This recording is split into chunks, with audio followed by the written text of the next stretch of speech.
What's up, guys? It's your boy Bronco Blake, and the Denver Broncos have done the impossible.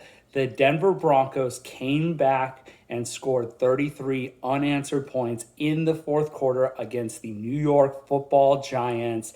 It was incredible. This was a season defining moment for the Denver Broncos, and they did it on the biggest stage at home, honoring the late, great Demaryius Thomas. And I could not think of a better way for them to honor Demaryius Thomas than to win this game at home when he was inducted into the Ring of Fame. It was a sight to behold. And what an insane game. How would you just describe that fourth quarter and the finish to this one? Well, I feel bad for the people that left early. A complete team effort in the fourth quarter. It was really bad there for a point. The morale was low on the sideline, but guys never quit.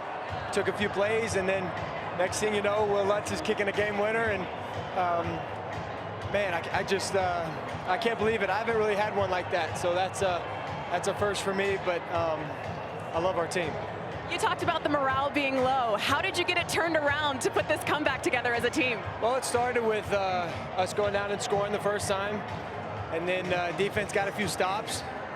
They scored again, and it didn't look good again, but we went down and scored. The interception is probably what did it.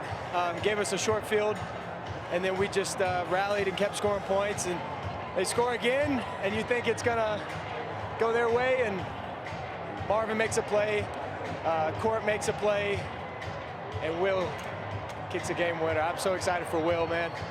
He deserves that one. Your head coach, Sean Payton, just came up to you, gave you a hug, had some words. What did he say to you?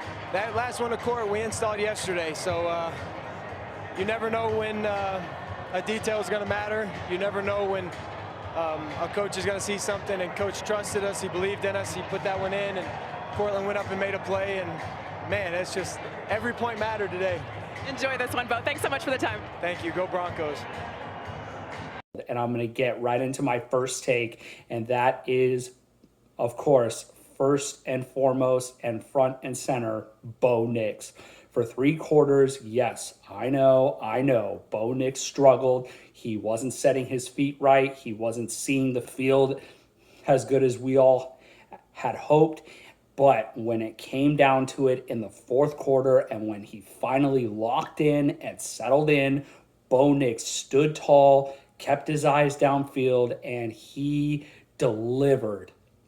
So Bo Nix went 27 of 50 for 279 yards passing with 2 passing touchdowns, and then he had 5 rushing attempts for 48 yards and 2 more rushing touchdowns, and he looked so reminiscent of a former Denver Broncos quarterback who we all know very well, who used to orchestrate mile-high miracles frequently. And with this being the latest mile-high miracle 2.0, what better way to honor the mile-high Messiah himself, Tim Tebow, watching what Bo Nix did yesterday, both through the air and with his legs. It was awesome, and Bo Nix has got to play better. We all know that, but this is our franchise quarterback, and although he has had some tough times and some tough moments throughout this season, we have got to continue to stand by our franchise quarterback and continue to support him as much as Sean Payton and this team continues to rally and support and fully back Bo Nix. And I am certainly going to continue to do that. We love you, Bo. It was a hell of a performance in the fourth quarter. Unbelievable play by the entire offense and our defense in the fourth quarter when it mattered the most. But Bo Nix rallied this team, kept this team fighting until the very end, and never once wavered or gave up. They continued to persevere and show the toughness, the perseverance, the heart, the grit, and the determination, and we won the game because of Bo Nix. So I'm going to get into my second take, and my second take is that the Denver offense, although they had their struggles for 3 quarters, they finished strong and they got the job done. We had balance on offense. J.K. Dobbins had 14 carries, 81 yards rushing, and Cortland Sutton had 6 catches for 87, and Marvin Mims had 6 catches for 85 yards, and Marvin Mims looked absolutely sensational. Marvin Mims especially made some game-changing plays throughout this game and move the chains for us, and continues to elevate himself in this offense as a critical playmaker and a guy that Bo Nix can trust to make a big play for us, other than Cortland Sutton and Troy Franklin and Pat Bryant and Evan Ingram.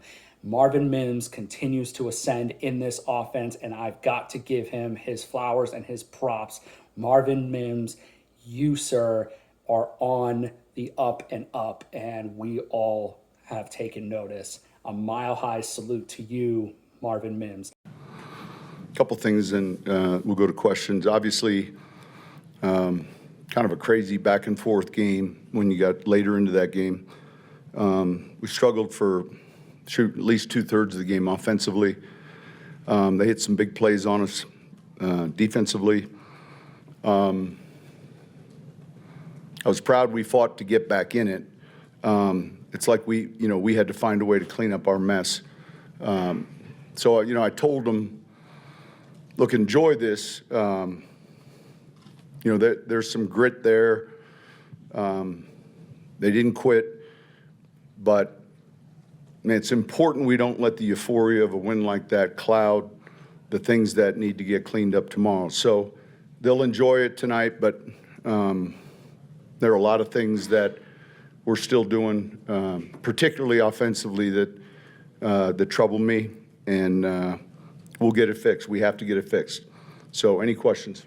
And my third and final take is that the Denver defense, although they were putrid, they were pathetic, and they were as ugly and as horrendous and awful for 3 quarters as they were of this game. In the fourth quarter, the Denver defense that we all know, the Orange Rush, showed up and shut that shit down, and they knocked down the New York Football Giants and kept them down for the count.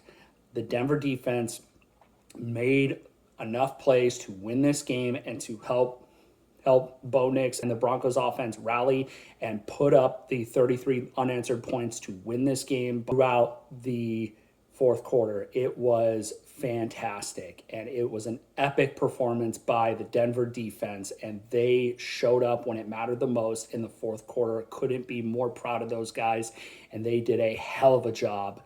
And I have to give, once again, a hats off to Jonathan Cooper, aka Agent Zero. He had a sack and a half, and Dondrea Tillman had a sack in this game, and the rest of the Denver defense also contributed in various ways. Brandon Jones almost had that game-sealing interception. That's all right. It's okay. We got the win. That's all that matters. And Will Lutz, yes, sir, we did not forget about you on special teams. Way to go. Way to make a clutch kick at home when it mattered the most for the game, for the win. And Will Lutz came through in the clutch when we needed him. So a mile-high salute to you, Will Lutz. I'm so happy that he had that moment to be the hero of the game. Let's continue to cheer loud and proud for this team. A mile-high salute to our Super Bowl 50 team, and go Broncos. And let's cheer loud and proud for this team. And we got this, Broncos country. Let's go beat the Dallas Cowboys, and let's give them a mile-high ass whooping and put them back in their place. Peace.